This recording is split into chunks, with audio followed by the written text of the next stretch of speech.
Howdy ho. All right, Don. So much to say. So much to say about your picks. I gotta tell you, it's risky to go with two songs that are so popular. Like, I'm to the point where I would never pick those songs because, like, it feels like there's no, it feels like we have all seen those videos literally 100 times or more. But it's a good submission because, for me personally, because I've seen those videos so much, I haven't watched them in forever because they're so old. So they were great. I have not watched those videos from beginning to end in over 30 years. So they were great, and that's why we watch them so much, is because they were great. Start with Van Halen because you submitted them first. David Lee Roth. Holy crap! The guy was like not only a great musician, great singer. Man, he was nimble. He was very, very agile. He could do a lot of things, and I remember him being like all these kicks and shit.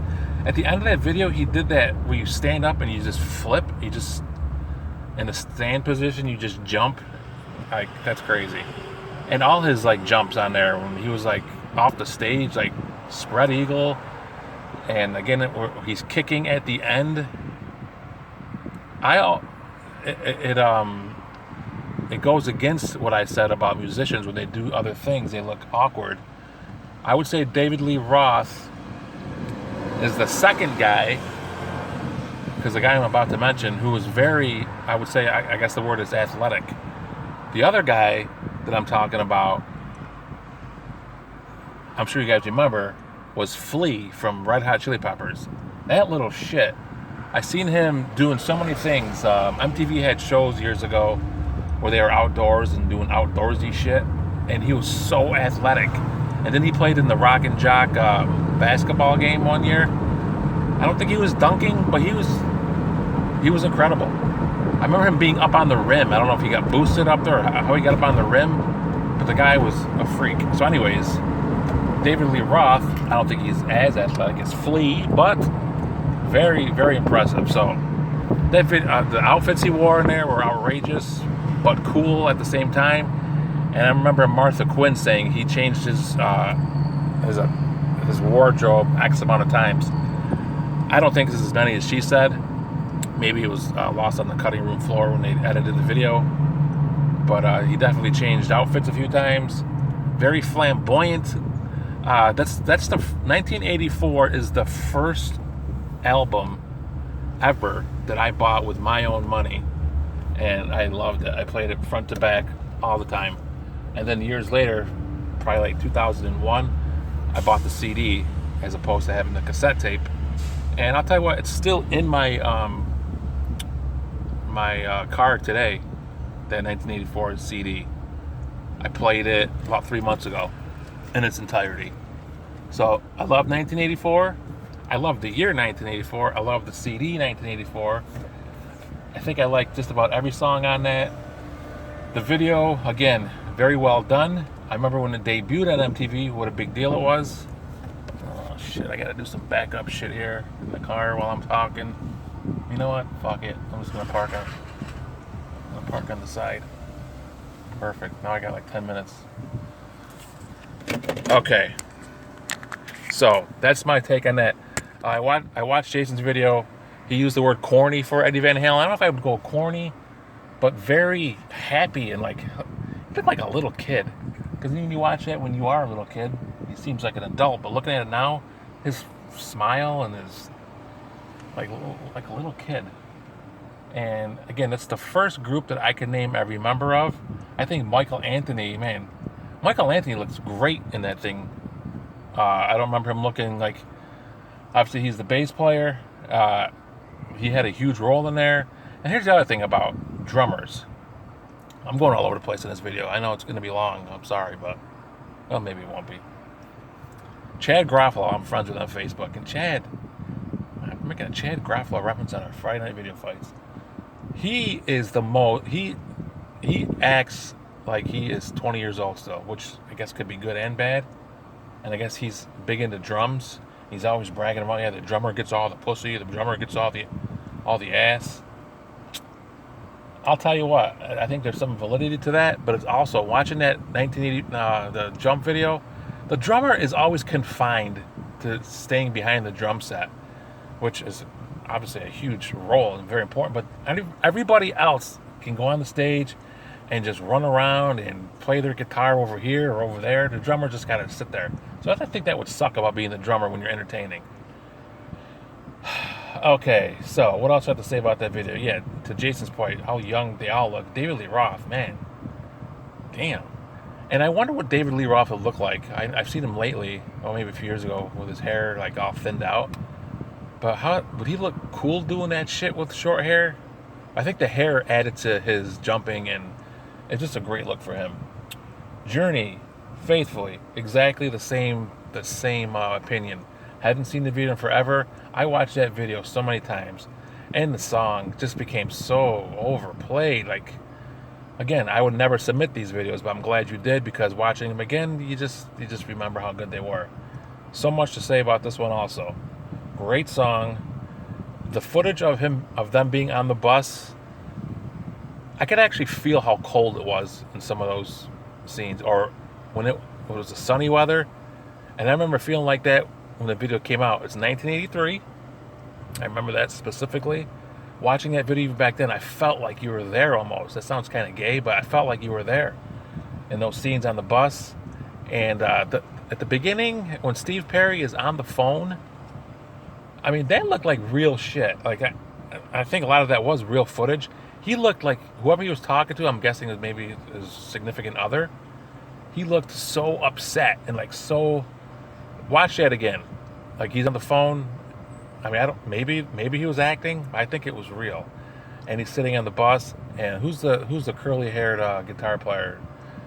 Neil? Is his name Neil Sean? Or I don't want to mess that up.